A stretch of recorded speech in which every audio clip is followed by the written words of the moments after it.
Adam, we're back. Alex. Today I'm going to be the host of the 2-on-1 podcast. Adam is feeling a little under the weather. Yeah. So you get to hear me a whole lot more today. Ooh. So you know how we start the show?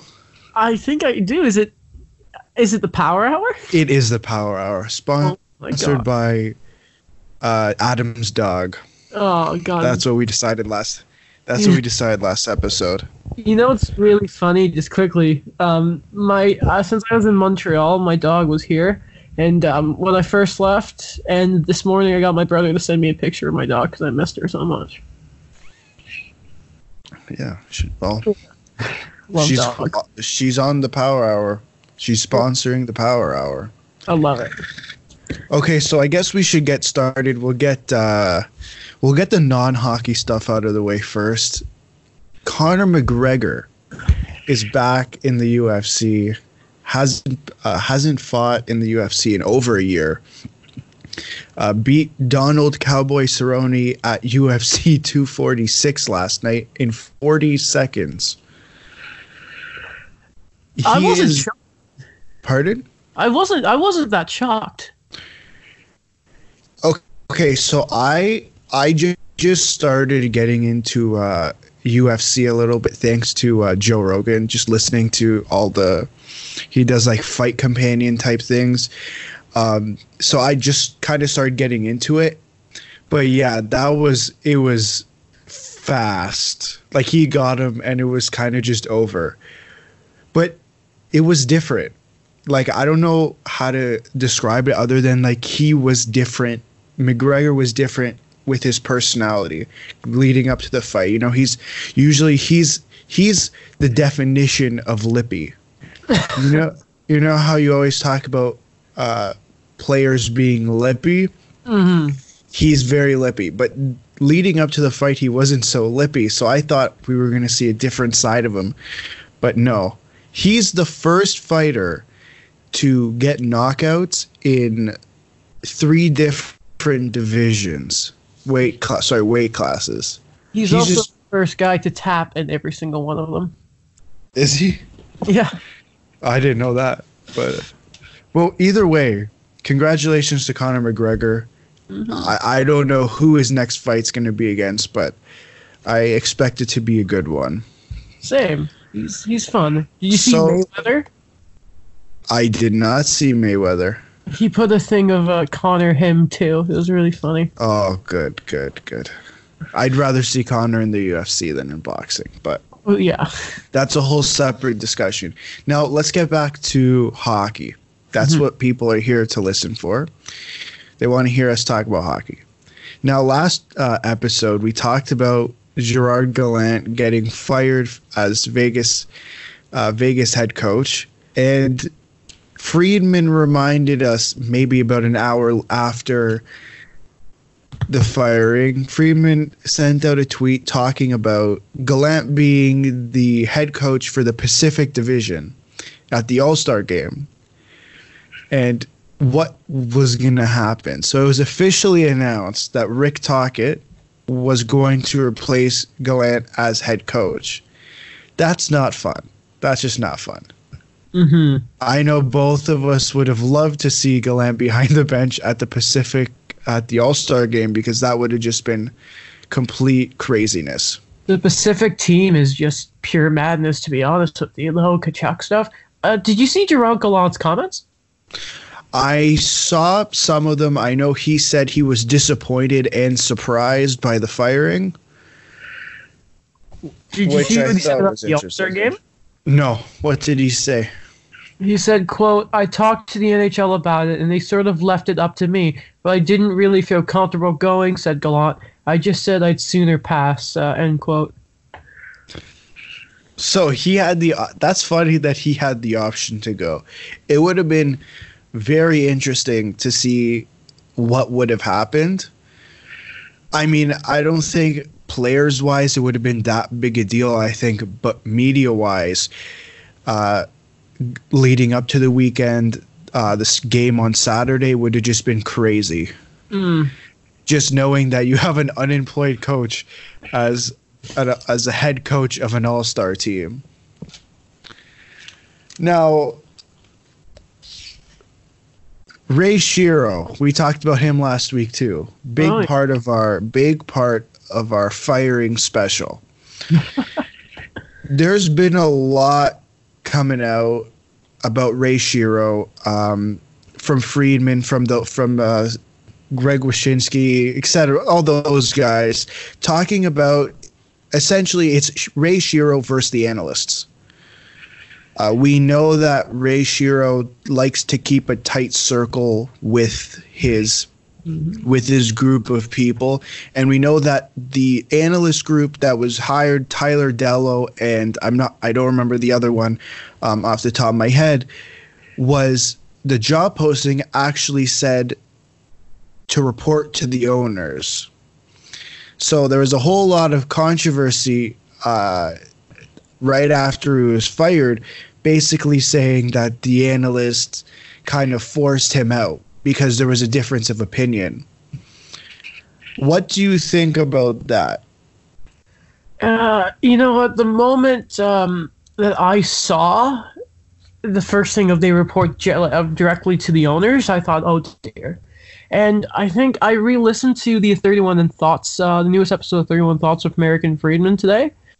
And it's a red flag immediately. Not only that you report straight to the owners, but it shows that those owners are very, very, I think Friedman said that they're very in tune with the team. They're very involved. And in other sports, that's fine. But in hockey, it's a big red flag. So if I'm Shero, like, I would kind of see it coming, to be honest with you. Maybe that's pushed him to make some of those bigger moves in the summer. Maybe he felt his job was in danger. I know that there were talks of the extension, of course, and also Freeman brought it out. But it's just it's very odd to me. I've never heard of this direct over the head thing before. Have you?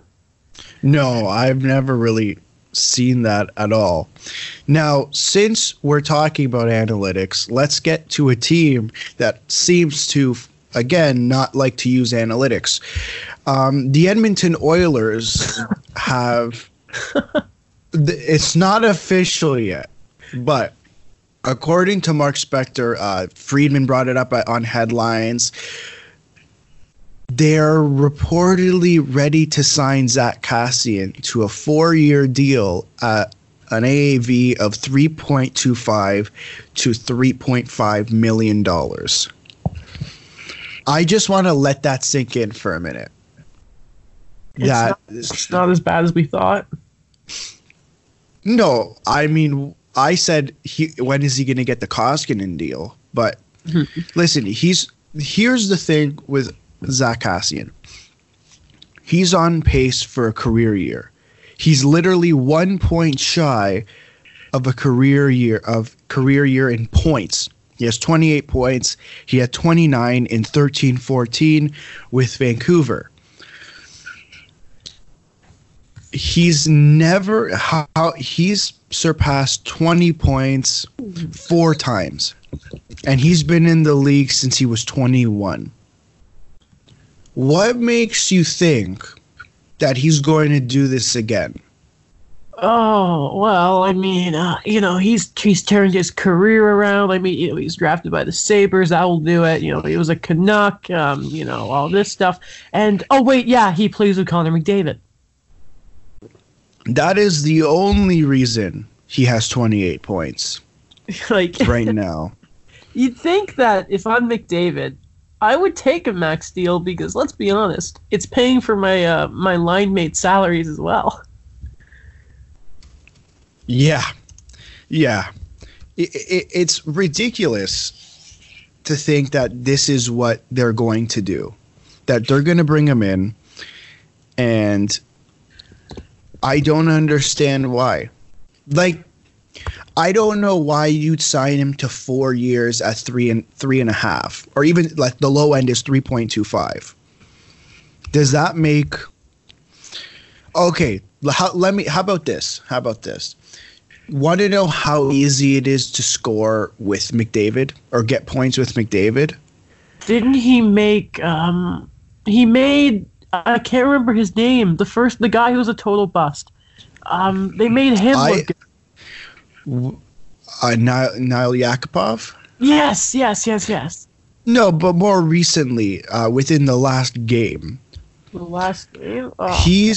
So now that Zach Cassian is injured, I believe he played McDavid. Josh Archibald.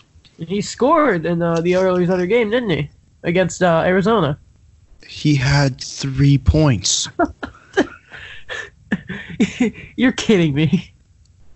He had 3 points. You know how many points he had before that game? I was about to check. 8. I'll let you tell. 8.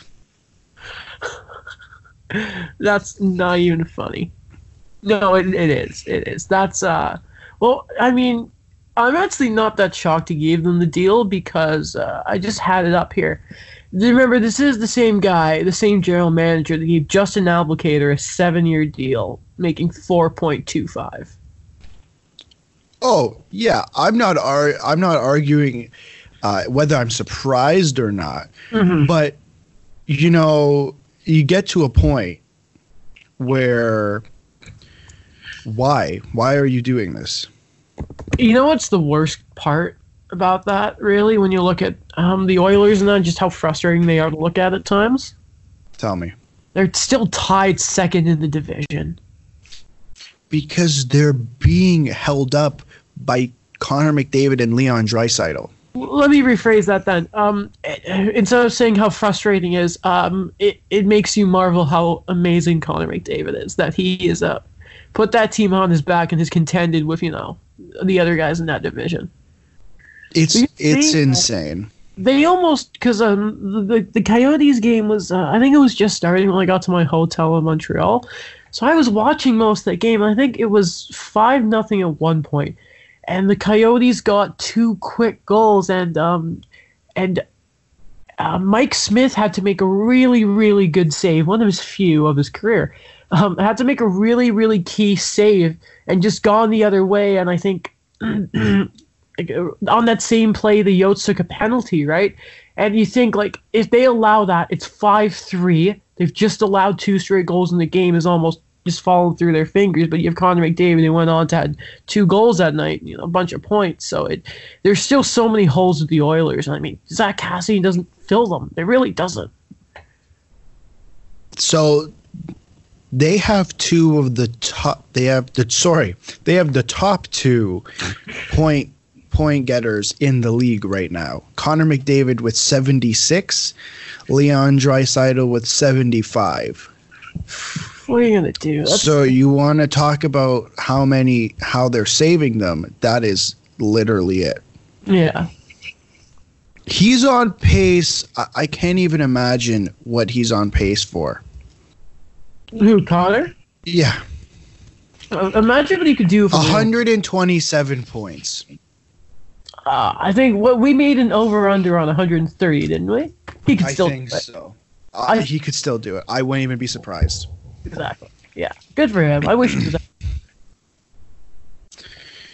Now, since we're talking about record breakers, we should talk about one player who has passed, according to you, the most overrated hockey player, and is currently tied with Steve Yzerman. All right, hold on a minute. Hold on. I'm gonna stop you right there. First of all, I was hoping you'd make a joke of, didn't we just talk about Solani, and 2 games later he's passed Lemieux and tied Yzerman? I didn't say Mario was overrated. I just said he did. Did I? Yeah, he did. Oh, well, I mean, I won't be surprised if he comes out and complains about Ovechkin doing it. But yeah, Ovi's, it's amazing. What was it, 8 goals in 3 games? 8 goals in 3 games. And we can all thank Devin Taves for doing a Kuznetsov impression. What a fool. That's the one team I wouldn't want to piss off. Alex Ovechkin, you're going to talk he's on? What are you doing? We talked about the first time, so I guess that was a couple episodes ago, that we weren't sure. We both think that he's going to break Gretzky's record. Yeah? Yeah, if everything goes right, then yeah, I'd say so. We talked about a couple episodes ago that we didn't know if he was going to get past Mike Gartner this season. Yeah. Mike Gartner is 7th and has 708 goals. Ovechkin has 692. We're not even at the All-Star break, technically. Yeah. He's going to pass Mike Gardner this year. And it's not even going to be funny. I know. I'll laugh because he's just incredible. You see, he shaved too, so he somehow looks a little younger. But I have nothing but respect for that guy. We'll see what happens. Yeah. Oh, for sure.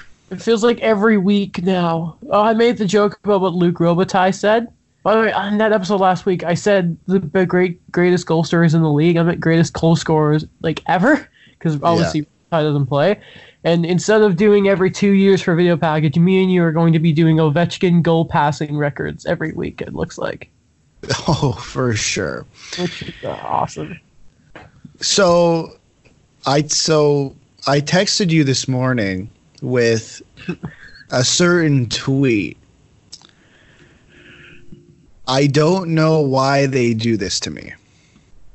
The NHL.com game of the decade, for some reason, was the 2013 game, Game 7, Bruins versus the Leafs, where the Leafs gave up a three-goal lead in basically 10 minutes, and then lost in overtime.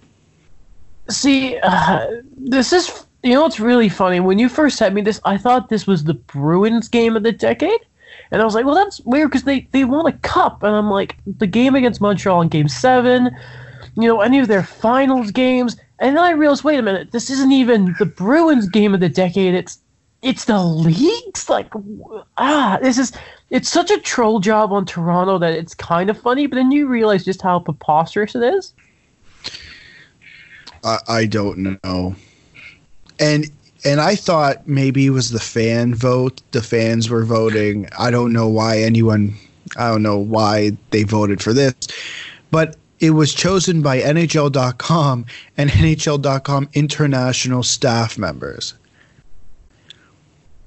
Do you remember? Why? Well, yes, if you're going to ask me if I remember this game, I remember it clearly.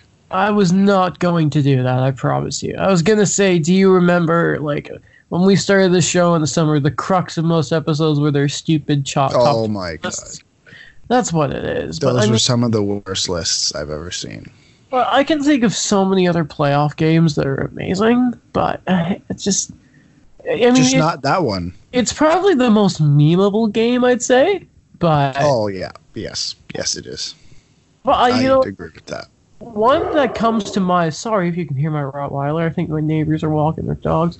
A playoff game that always stands out to me, and I'm not going to say a Montreal one because I feel like it's being quite biased, and I was at one, was probably Game 7 between the Blues and the Blackhawks a few years ago when Troy Brouwer got the game winner when he was like falling down. It was a really intense back and forth game, but yeah, I don't know what else you have to say. I'm sure you saw this. It brought back some memories. I tweeted out, just please remind me again, just in case I forgot. It's so etched in my brain. It's kind of scary. And it's gonna. And this, I have so much to say about the Leafs. Did you see what I put in the notes for the Leafs? Yeah, I did. I did. Okay. You know how we love to talk about refs? Yeah. So we're going to talk about a ref again. But surprisingly, it's not a complaint. Wes McCauley was officiating the Calgary Flames against the Ottawa Senators. And do you know who happens to play for those teams? I would think it's the Kachuk brothers. Oh, you would be correct. Would be correct. So it happened to be that they were both on the starting lineup, but neither of them play center. But I don't know who thought this would be funny or cool. Wes McCauley kicks out both centermen, and both of the Kachucks are there to take the draw. He pulled them in too. Normally, like, other player would just skate around, but Wes is just like, no, you two are getting in there. It was hilarious. I don't know why it was so amusing, but that's fine. I mean, it wasn't like also like they had I think it was like 3 or 4 luxury boxes full of family members. Oh, okay. Yeah, wasn't there like 40 of the Kachucks there or something like that? Yeah, and you know for a fact that Matthew's the one picking it up with that new deal too. Oh yeah. Now, Ollie. I thought you didn't like the refs. Okay, no.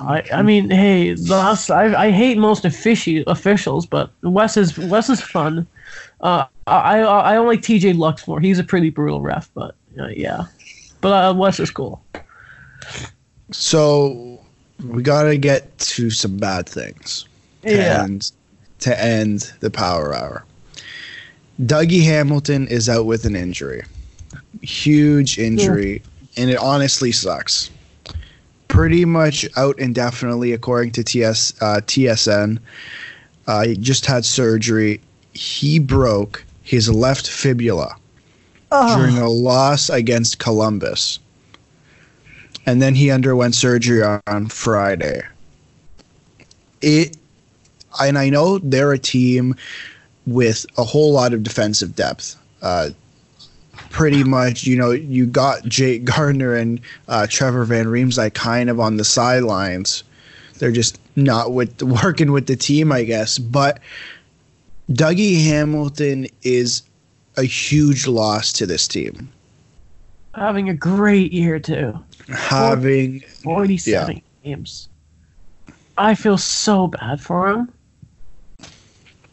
It's pretty bad. And it's funny because this isn't the first year that something like this has happened to a defender. Last year, Matt Dumba was on pretty much a career year, and then he broke his hand. Oh, yeah, I remember that. I think he in a fight. So this isn't the first time something like this has happened. And Hamilton was supposed to go to the All-Star game next weekend, but now Jacob Slavin is going, who everyone talks about, but no one knows. Sorry, you brought up Matt Dumba. Yeah. Do you watch Insider Trading often? I haven't watched it recently. Did they say something about Matt Dumba? So it's just this has just come up, so I haven't had time to double check this, but it felt like in passing I heard Pierre LeBrun mention that the Wild could test the waters on veteran defenseman Matthew Dumba, and it didn't hit me. I have to go and find this, but I'm just being reminded very vividly of hearing it, and it's very crazy to me because it's Matt Dumba. But you mentioned that would be quite interesting. Yeah, sorry. Say what you were saying. It's just that it just popped into my head, and it was like, please tell me I'm not like overthinking something here, but. No, I remember hearing that too. I don't remember off the top of my head. I can pull that up quickly. But you could get a whole lot for Matt Dumba. Oh, yeah. He's on I would argue a good contract. 6 years. $6 million for the next 4 years. And he's 25 and he's right-handed. Which is everything you need: term, a good deal, and right hand like that. And what team doesn't want that? It is. So Wild are open for business. Could trade Matt Dumba. Reported by. Sorry, go ahead. It says, with that in mind, it doesn't come as much of a surprise that GM Bill Guerin is considering selling off assets at the trade deadline. Darren Dreger of TSN reported. And that includes Matt Dumba. But could get it done, Alex? Pardon? But could Kapanen get it done? Oh, my God. No, apparently not. Matthews, Tavares, Nylander, and a 7th. Could that get it done? I think you need to throw a condition on 7. Oh, okay. Now, last thing of the Power Hour before we get to the read of the bye week and our segments. Corey Perry, is he at it again? So I haven't seen this. You should watch it. He kind of goes into the crease. The game's already 6-0 against the Minnesota Wild, and he kind of gets Alex Stalock a knee to the head. Stalock takes off his mask right away, and there's a wow. He was not a happy camper. He was not a happy camper. Oh, now we know. Yeah, we know Corey Perry was suspended 5 games for the incident at the Winter Classic. I haven't seen anything come out of this game from the Department of Player Safety. I don't know if anything is going to come out, just because it's a Department of Player Safety, and whether it could have been stopped or not. What do you think of that incident? Oh, he clearly does it, and he acts like nothing happened. It's Corey Perry, right? Right. But you know what? As you're talking about player safety, because Corey Perry's an offender, and I think next time he does something, it's going to be, probably 10 games. I doubt they're going to give him anything because they're going to be scared to do it. And we've seen it before with some guys, especially, like, what did it take for Tom Wilson to finally get his big push? Probably one of the dirtiest hits we've seen in the past few years. So he probably should get something, but I don't think he's going to. And I mean, with like the whole Tuukka Rask thing the other day, like he's now out for a bit.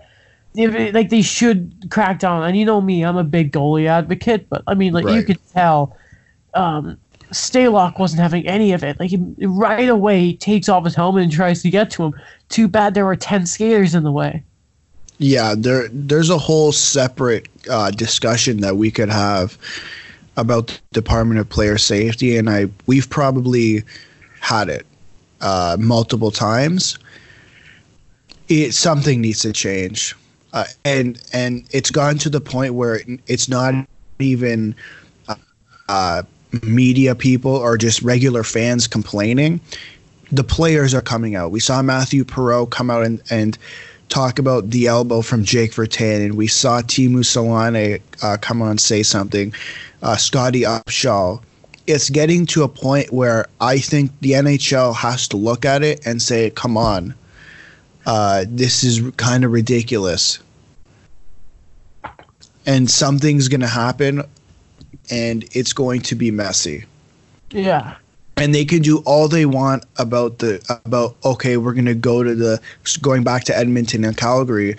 They could do all they want about showing up to the game and telling them not to do anything. I don't think they care. I don't. I think they're kind of past the everything that they could do, because I don't think anyone cares anymore. I can't wait till there's time brawl in Calgary and nothing's done about it. Oh, I know. I'm so excited for that game. Not for the action, for the skills, because something is going to happen and they're going to be forced to do something. Oh, yeah. Now, before we get to the segments, what is your read of the bye week? So you know what, Alex? I almost cheaped out this week because I tell you I'm a big fan of an anime SAS manga called One Piece, and I've started collecting the physical mangas instead of the online, support the official release, right? And I started rereading some of my favorite arcs in the series, but instead I thought, no, I can't do that to you. So of course, I'm a big Ovi guy. I'm like David Amber. So mine's from Tariq El-Bashir from The Athletic. Hats off to Alex Ovechkin again. 3 more goals sent him into a new stratosphere of career achievement. That's pretty good. I went a little bit outside of hockey. Mm-hmm. I don't know if you've seen it on Twitter. Sportsnet started this new, I guess, YouTube series. It's called Open Invitation with Stephen Brunt, who I've been listening to. He's been on the radio for quite a while. A lot of his work is really good. And he did his first one, came out last week with Dana White. It's called Dana White on How He Became the Most Powerful Man in MMA. And I thought it was very interesting. It's not a story, but it's not a written story, but it is quite good. Yeah. I saw the video. It's 18 minutes. But I noticed, and Dana White's he's an interesting guy. He's not afraid to brag either. Remember that thing where I think it was like a picture with McGregor and Rousey at their peak, and he's like, "I'm here with the cash cows." Yeah, Alex, he's very smart. You sure you don't want to put through a pop quiz since you're in the position? I haven't prepared a pop quiz. All right, fair enough. Okay, let's move on to our segments. Let's start with Gerard Gallant. We talked about him earlier in the episode. We talked about him last episode. He was recently fired by the Vegas Golden Knights and is still unemployed. It's pretty much been 4 or 5 days at this point. But we didn't really tackle this a whole lot last episode. Now, Friedman reported yesterday that he does want to get back into coaching quite quickly. I wanted to kind of get into where does he go next? What's his next coaching job look like? Mm-hmm. There's a couple teams that kind of popped into my head just because he has relationships with people in that organization. The first one I talked about, I actually brought it up last week on Wednesday, was Detroit, played with Steve Yzerman. And the second one is Minnesota. Really? With his relationship with Bill Guerin. I know we always talk about Bruce Boudreau and how he always kind of figures it out. Somehow still has a job in Minnesota. But do you think with Gallant on the market, Bill Guerin decides to change things up? I was thinking of some teams, and I'll admit to you that Minnesota wasn't one of them, mainly because I don't really think about Minnesota. But, I mean, you talk about a team that's underachieved, and I mean, like, how much do we really know about how some of those guys might play to a potential? I mean, we know Jason Zucker's amazing, but everyone else, I don't know. You hear about Suter once in a while, but I think if there's a guy who's going to get you to play, and if you really want to change, a franchise around with a friendly face and a great motivator, I think Gerard Gallant would be a great fit there. I really do. Are there any other teams that pop into your pop? I know you said you had a couple. What are those teams that you'd be interested in? So, at first, I don't know why I keep thinking of this team for players to go, or GMs or something, but I mean, this team has, their past few coaches have been a bit questionable. One couldn't really get them to play, and they left them out to dry. They wouldn't play for him. Guy ends up in Edmonton as a result. Another guy, now that was, of course, Glenn Gulletson. Then they get, old Bill Peters, and he was not the best of people. And, there's a guy like Johnny Gaudreau who, even when he's had a good regular season, never got it done in the playoffs this year, hasn't had the best regular season. And I think a team that could really, really benefit from a guy like Gerard Gallant would be Calgary. I understand Jeff Ward. I haven't, he's had a better stretch as the Flames head coach, but I really think a defined name like Gerard Gallant would do wonders for a Calgary Flames team. And you also look at the team he had in the team he had in Vegas, right? And do you think that suits what he would get in Calgary? I think to myself, okay, so because of course, Vegas played Montreal last night, and I was at the game, and I'm thinking, at the first period, Montreal's getting thrown around by these guys, and all of a sudden, you got Jonathan Marchessault, who's dips and dandling, shooting all around the ice, and I think, all right. When I think of Calgary, a lot of it I do get reminded of Brian Burke. Mark Giordano's not afraid to go get dirty. Say what you want about Lucic, but they have Lucic. They have Zach Ronaldo. Sam Bennett, I feel like, is a guy that, he's a coach's player.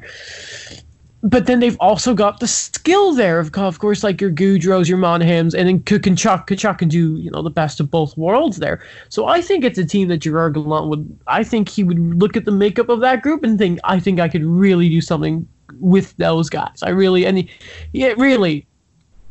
if you're a Calgary team that feels bad about yourself because you've been underachieving, who better than the guy who turned an island of misfits into Stanley Cup finalists? Right. Yeah, I wouldn't argue with any of that. Are there any other teams that come to mind? I'm looking around, and I won't lie to you, Alex. I think Sheldon Keefe has run his course. I'm kidding, of course. What? You know what? God. I'm just quickly glancing through here, and a team that I wouldn't be surprised if they think they're still competitive. And they try and get another great coach because maybe they're not patient enough with their young guy. Maybe Chicago. You think so? Mainly because I'm looking at every other team besides Minnesota and Calgary. I can't really think of anyone that really comes to mind. I don't know if Chicago would want to do that because they do have a good young coach. Well, let me ask you, Alex. Does it make sense? Yes. Pardon? Well, would it make sense? Yes or no? I don't think it would make sense. Which means the Blackhawks will do it because everything That's never true. makes. Over the last few years, they've made some questionable moves.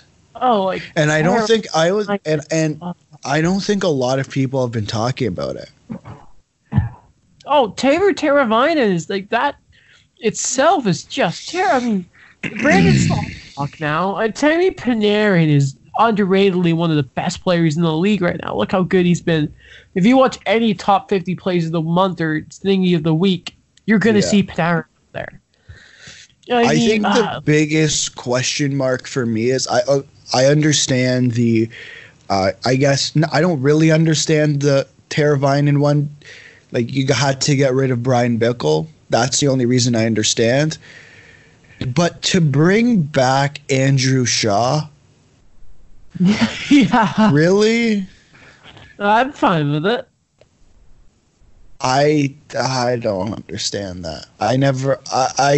When the day I saw that trade, it was very confusing.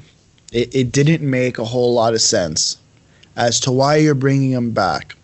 You're giving up team. It's just like Duncan Keith is a ghost. Why would you get only Mana? Connor Murphy is a complete downgrade. Eric Gustafson's probably gone. I mean, you feel bad because DeBrincat's not having a great year, but then it's so frustrating that they can't get this together because they find guys like Dominic Kubalik, who's fantastic, and of course, like Patrick Kane's so good. Like, figure it out. So, you know who's not going to be their general manager? You think Bowman's gone? I think if you're going to do a rebuild, you can't have him. You cannot have him there. You know who I think should make sense. Who? Former Blackhawks assistant general manager Mark Bergevin. Well, that's the point. Since you brought him up, it's the same reason why I say if Montreal wants to do a proper full rebuild, because I'd argue what they're doing right now is a retool. You have to get rid of Mark Bergevin. Yes. Now, speaking of Chicago, since Or before, are there any other teams other than Chicago that you think Gallant would be interested in Gallant? Like you said, Detroit, but again, does he really want to deal with that mess? But beside that, I think everyone else is happy with who they have behind the bench. Do you think Seattle calls him?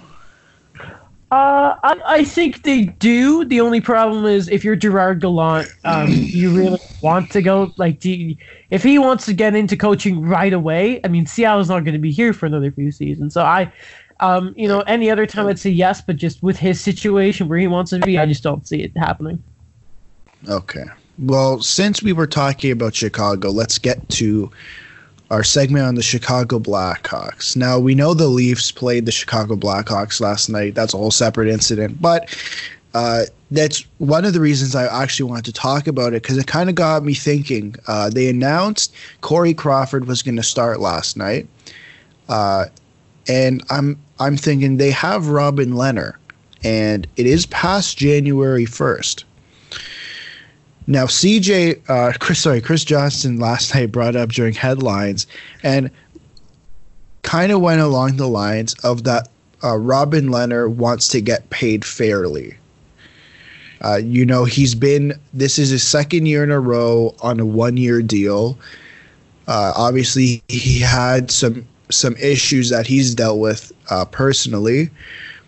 We saw him really have a bounce back year last year. Then he continued it into this year, still has a save percentage over .920. I think we're finally seeing what Robin Lehner was destined to be when he was drafted. Mm-hmm. What does Chicago do with these two goalies? You know, it's really weird, Alex, that the fact that Crawford started last night is he also started the game against Montreal. Now, that's his hometown. He's a god against the Habs. It's unreal, but it's very weird to me that at the same time where Leonard doesn't get the start in Toronto, which he hates the Leafs from when he was a Sabre, that these comments come out. That's not a coincidence. Also, I have a lot of time. If I'm ever lucky enough to fully break into the sports media industry, I will always have time for Robin Lehner because, Alex, on my phone, of course, you can do the favorite pictures in that on via iOS and that. And I have two things I have favored. I have this old video, and I have a screenshot of a tweet. And this tweet is actually a quote from the NHL Awards. And it's, of course, Robin Lehner saying, quote, "I'm not ashamed to say I'm mentally ill, but that doesn't mean I'm mentally weak," end quote. That's when he won the Masterton Trophy. Right. It shows how far he's come. And I really do think he deserves to get that fair deal. And if I am him, I don't think it's with the Blackhawks. And again, like I just said about the whole thing, this comes out around the same time they're in Toronto. If you want to make headlines, you say something when you're in Toronto. I don't know. Yeah, there are some red flags I'm seeing there. I don't think it's going to go. And Chicago seem to have a thing of loyalty, so I think they're probably going to re-sign Crawford. I really do. And that's another sign of Stan Bowman should not be part of the rebuild. And I get it; it's great to have have the gang back together. You got Taze, and Kane, you have Duncan Keith, you have Brent Seabrook. Why not have Corey Crawford? It does not. He's yes. You got Alex DeBrincat. You have Dylan Strome. You got some young guys there, but it really doesn't make sense for some of these guys. You have to tear it down. I think it would be best for this team, but as long as you have Taze and Kane, I don't think you can tear it down. I mean, it's a big decision. I mean, you think that maybe it's the Jim Rutherford thought of, hey, I try and win as much as I can. Both Taves and Kane both have 4 years at 10.5, but they just haven't done a good enough job, really drafting and developing great players. I mean, they got lucky with Strome, they really did. I wasn't a huge fan of the Jokiharju deal. They got lucky with Dominic Kubalik. Let's be very honest here. The Kings messed up there. And I think they made the wrong moves when it comes to like Eric. Like, say what you want about Yalmerson's injuries. I mean, that was such a mistake. Think of what he could do for that team there, and imagine instead of Oli Mata, you've got like a Gustafsson Yalmerson type thing with Duncan Keith there too, and maybe if he takes a few steps forward in the past like next year or two, you have Adam Bogfist there too. And I mean, like, let's be honest there. Maybe if you don't do something as stupid as the Seabrook deal and you don't trade this player for Brandon Saad, you have all the money you need to keep Panarin. And how many steps does that take you towards winning again? I understand why they give these deals because that's the past. You win your cups and then you get your payday. Is kind of what happened there, right? Even with Taves and Kane. Yeah. It's just hasn't really gone their way. They need to. I think the best thing for them would be to completely tear it down. Does that mean trading Taves or Kane? That is an extremely tough decision. You could get a lot. I mean, you could get a lot at your game. Oh, for sure. I don't know if that's the route they're going to go down, though. I don't think it is. It would create a whole lot of controversy in Chicago if they were to completely tear it down. But if they realized the position they were in Well, actually, no, I was about to say the position they were in, but let's be honest. They overreacted to Pekka Rinne. The city of Chicago should hate Pekka Rinne. Well, did they not trade Panarin after that? I believe so. I'm pretty sure the Saad trade came after that. The Saad for Panarin. That's when everything went downhill. Mm-hmm. It didn't look like that. Listen, Eric. Like, I look at this team and. Okay, so you get if you're set on bringing Corey Crawford back, which I wouldn't be surprised if they are, you can get something for Robin Lehner. You can get something for Eric Gustafsson. I mean, everyone else on their NHL roster is RRFAs. Yeah, Panarin was traded after the sweep, like that summer. God. Like, they have young players who can come up and play, like, who will eventually be able to come up and play. But I think they're in this weird cap hell. I guess it's extremely helpful that Seabrook and DeHaan and Seabrook are both out this year. Seabrook is out next year as well. I guess that's helpful for them. He's probably going for good. Seabrook is probably headed to Arizona. Pretty much. I think they put themselves in a sticky situation. Oh yeah, they're far from those dueling cup days with the LA Kings. Because I never understood the Lehner signing the day it happened. Yeah. Because you signed Colin Delia last year to a 3-year extension at $1 million. So you have he's 25. He had an okay year last year. Like, he's still growing into I'd argue an NHL backup. I don't know why you'd bring in Robin Lehner, because Robin Lehner isn't the guy you bring in as a backup. He's a starter or a 1A, 1B. I think at this point kind of proved himself as he can be your starter. Vezina finalist, Robin Lehner. Yeah.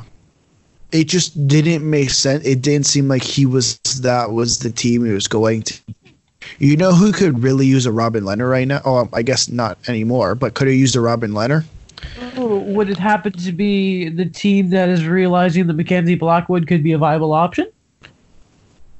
Oh, yeah, them too. I wasn't thinking about that. Oh, who? I was thinking about Columbus. Oh yeah, that's very true. What be But like pre-realizing that Elvis Merzlikins is a god? yeah, Yeah. uh, can I read you some stats from Dmitry Filipovich? I love nothing more than that man's Twitter. Elvis Merzlikins in his last 4 games, 4 wins, 3 shutouts. What? Stopped 134 of 136 shots faced. Cool. I'll let that sink in for a little bit. Remember when we were trying to figure out how to pronounce his name? Merzlikins. And now he's the second coming of Elvis. That's Quickly before we move on, John Shannon 10 minutes ago reported that Justin Williams is returning to the Canes lineup tonight against the New York Islanders. That's huge. With Dougie gone, I'm sure Justin being back is going to be such a big thing for morale for that team. Oh, for sure. Yeah. Okay, why don't we move on to what everyone's been waiting for? Mm-hmm. To talk about Montreal and Toronto. Yeah. Would you like to go first, or shall I go first? I'll go first because I feel like yours is going to be the dessert of the podcast. Okay. It's going to be what everyone really likes most about the meal, but you know what? It may not be the most healthy. Yeah. For the listeners, I put in the notes. I think I put this in like maybe in the third period of the Leafs game. 15 to 40 minutes of Alex screaming under the Leafs stuff. So, yeah, Ilya Kovalchuk continues to impress as a Habs. He's now up to 8 points in 8 games. He got his first goal at home last night. Of course, Alex, you were at the Leafs game. I went to the Habs game. And, I mean, of course, with Vegas being in, Max Pacioretty was back, which means now that it's past his first game, he gets booed whenever he touches the puck. I was part of that, I will not lie, especially when he got them within 1 towards the end of the game. But one thing that I'm going to give Habs fans crap for was during the American National Anthem, the cameras made a very big mistake of putting the camera on Pacioretty during the anthem. And the crowd started booing during the anthem, which is very not cool. Thank God Alexander Sylvestre, who's the normal new anthem guy for the Habs, did not miss a beat. And I'm sure he understood, but not cool by Habs fans. Once the game gets going, boo him all you want. That's when I started. And Max Pacioretty is one of my favorite Habs of all time. But yeah, that wasn't. I had this kid sitting next to me. It was his birthday, and he was not a big Pacioretty fan. He told me some stuff, but of course, like this is just some random guy I've never met, so I'm not going to repeat them here. But just some stories that would probably lower someone's opinion of Max Pacioretty. But it was a very frustrating game because the Habs are up 3-0, and then Vegas tied it up 4-4 with 7.5 seconds left to go. The Habs were terribly defensively, and don't let the stats fool you. Carey Price continues to be fabulous in 2020. The moment in one of my HFRs when I said that we got to lower expectations of him, he just shuts me up and has been fantastic. And did you see Carey Price celebrating after the shootout win yesterday? No, I didn't. He was jumping. I've never seen Carey Price celebrate that much. It was, and Ilya Kovalchuk, man. It's like I wouldn't be surprised if they traded him and he comes back. Like they re-sign him, like in the summer. He's been good. Oh, but one thing I should kind of mention here, that this is from Renaud Lavoie. Jonathan Drouin. This is heartbreaking, by the way. Jonathan Drouin won't be back after the All-Star game. It's too early to know exactly when he will be back. Still some work to do on his wrist. Super Bowl weekend? ? End quote from Renaud Lavoie. So.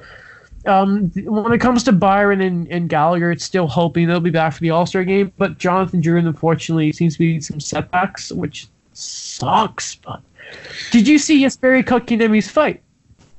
Yes, I did. I thought that was quite funny. The quote, at least. Of what? How his grandma doesn't want him to fight again? Yes, that was hilarious. He's 6'2". If he fills out, he's a I wouldn't mess with him. He's too sweet. But Victor Mete put this really funny picture last night after the McGregor fight, and he just puts a picture of McGregor flexing versus, and he had a picture of Cowboy, but KK's face over it. He put a poll who would win, and 81% said KK would. And yeah, like there was a post game, like after the game, some of the media guys were getting like KK was walking past them for something, and Shea Weber just yelled, "Watch out! There's a killer coming through." So everyone's calling him like there were people. I had a really good section last night, and they were yelling like "killer" whenever he had the puck. So yeah, he's a killer. Is Jesper Kotkaniemi. Frustrating week for the Habs. Big win versus the Flyers and all that. Terrible loss to the Blackhawks, but. Yeah. Are you missing someone? Did someone score last night? Okay, so this is really, really annoying, actually. So I recorded a video of course, Michel Lacroix announcing who got Montreal's third goal. And so I love this player because I've met him. He's the nicest guy in the world. They got him from Calgary. But I wake up today with a massive headache because I was so excited at the game. And I checked the scores again to double check all this stuff. And they changed the goal to be tipped by Yoel Armia. No. Brett Kul-Aid. Kulak was screwed of his first goal of the year last night. And I have not moved on. I was so upset. That was supposed to be the name of the episode. Yeah. My tweets are now. I still love you, Brett Kulak, though. But of course, a shame. It's okay. You win some, you lose some. So the Habs and the Leafs are on their bye weeks now. So, but Alex, you know what? You know what else they have in common? They're both very frustrating. They're both not in the playoffs right now. So, Alex, I will take back my host mantle for a second here because the Toronto Maple Leafs, it was very quiet for a few weeks because they had a massive winning streak. But a few frustrating games for the Leafs for sure. So why don't you take me through what it's been like the past days? There's a lot to unpack here, so take your time, man. Why don't we start with Georgiev just to get the whole trade mumbo-jumbo out of the way. Mm-hmm. I'm going to try to stay as calm as possible. I can't guarantee a whole lot, but I'm going to try. So when it comes to a backup goalie, we've had countless discussions between the two of us on and off the podcast, even with Daniel when he's on the podcast, about what Daniel. But what we gotta do, with the Leafs goaltending situation. We know Freddie's tired. I mean, he hasn't been himself lately. I'll get to that in a little bit. But Michael Hutchinson, sure, I don't think he's the future for the Leafs backup position. And everyone seems to be talking about Alex Georgiev because that seems like I don't know if it's the most realistic, but based on the situation of the Leafs and the situation of the Rangers, it seems the most realistic. So we've talked about the Rangers before. They currently have 3 goalies. They have Henrik Lundqvist, who has been their franchise since he showed up. Since Yager played on that team. Yeah. They have Georgiev, who's been a pretty solid backup, considering he's played 60 games in the NHL. And 65. I apologize. 65 games. And they have Igor Shesterkin, who is supposed to be the future of the goaltending position. For the New York Rangers, who's played 2 games and has a .926 save percentage. So the obvious thing is both Georgiev and Shesterkin are your future. Lundqvist has this year and next year on the deal, on his current deal. Shesterkin, he can be sent down at this point, highly unlikely how he's been playing. Georgiev would have to go through waivers. But apparently, they're going to hold everyone. The Rangers are going to hold everyone hostage until they get a good enough offer for Georgiev. Mm-hmm. And apparently, so everyone was talking about Jeremy Bracco being that guy because remember when we talked about it, they're looking for an almost ready NHL ready or an NHL ready forward prospect. Sorry, and Bracco kind of fits that mold to a certain extent, but apparently that isn't enticing enough for the Rangers. So, does Janssen or Kapanen work? According to Darren Dreger, no. This is just I'm not gonna kick him, not necessarily when he's down. I'm not gonna say whether what he's saying is right or wrong because that seemed like it was very his opinion when he brought it up. That's just what he's saying. I don't know what they're expecting for Georgiev, considering they're in a position where they pretty much have to give someone up because I find it highly unlikely they're going to hold 3 goalies for the rest of the year and next year too. Unless they're going to trade Lundqvist, which seems like apparently he'd be fine not finishing his career in New York. I had read that somewhere. I don't know how true that is. That's just a heartbreaker. That would be a heartbreaker. But yes, I think Georgiev would essentially solve your backup goalie, dealing with your backup goalie, and potentially be for after when Freddie doesn't resign, if that's the case, which everyone's saying he's not going to resign because he's going to be asking for too much money. So I don't know what the Rangers are going to do with Georgiev. I really think they're in very little position to make such high demands, but apparently they are in this position to make like crazy high demands that Janssen, Kapanen, and Bracco aren't enough. Can I ask you one thing on the Georgiev note? Yeah. Do you think all of this has gotten a bit worse than it already is because it was Darren Dreger who said that Kapanen probably wouldn't be enough? I don't think it's gotten worse. I think we've had countless, multiple discussions about the Ranger situation in Georgiev. Sure, I think the fact that he said Kapanen wasn't enough made the situation a little bit worse, especially on Twitter.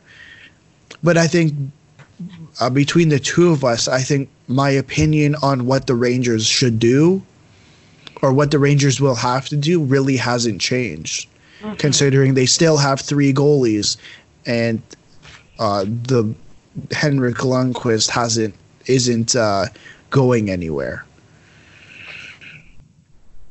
That is fair. All right. Now, let's just big save Dave. Big save Dave. Guy. That game was an interesting game. I thought that game for the Leafs went quite well. I know they lost in shootout, but I think for most of the game they played quite well. I didn't have a whole lot of complaints. But I think he was outstanding. He was big save Dave. Making saves left, right, and center. Absolutely. Just killing it. That's all I have to say about Calgary. Now, let's get to the game against Chicago, which I've been dying to talk about. First off, let's start with the happy thing. Timothy Liljegren made his NHL debut last night. Yay. Congratulations. Which which I thought was incredible. He started he was their seventh defenseman. The Leafs actually played with 7 defensemen last night,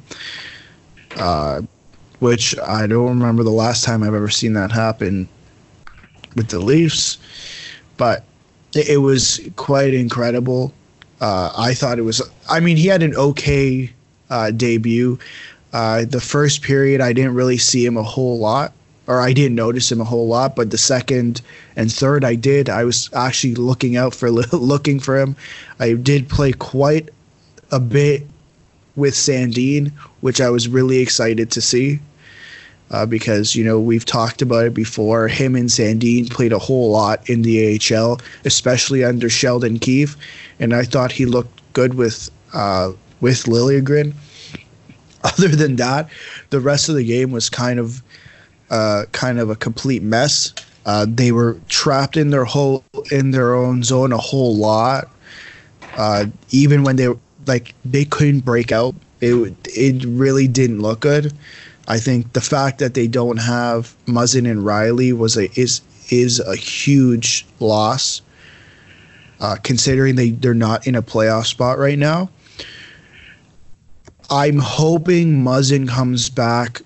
I'm pretty sure he's going to be back after the break, after the All-Star break. We haven't really been updated a whole lot. It was pretty much, I read that he was coming back after the break, but we haven't heard much about that. They are sitting in, let me see, they sit 4th in the Atlantic Division, tied technically for 3rd, but Florida has 2 games in hand. So that's a little bit tricky when it comes to that.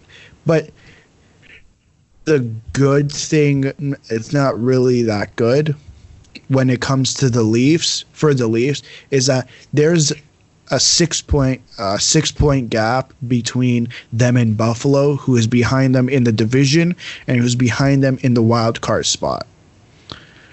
So that's the only, I guess, positive lookout, is that they just need to keep up with the teams in front of them. There's not a whole lot to worry about behind them. With Buffalo and Montreal, I guess we'd be worried about the most. And the Rangers, Well, the Blue Jackets. Oh, sorry, Phoebe for the second wild card spot. For the wild card spot, just in general. Buffalo, Montreal, and New York are all behind. Okay. In the wild card.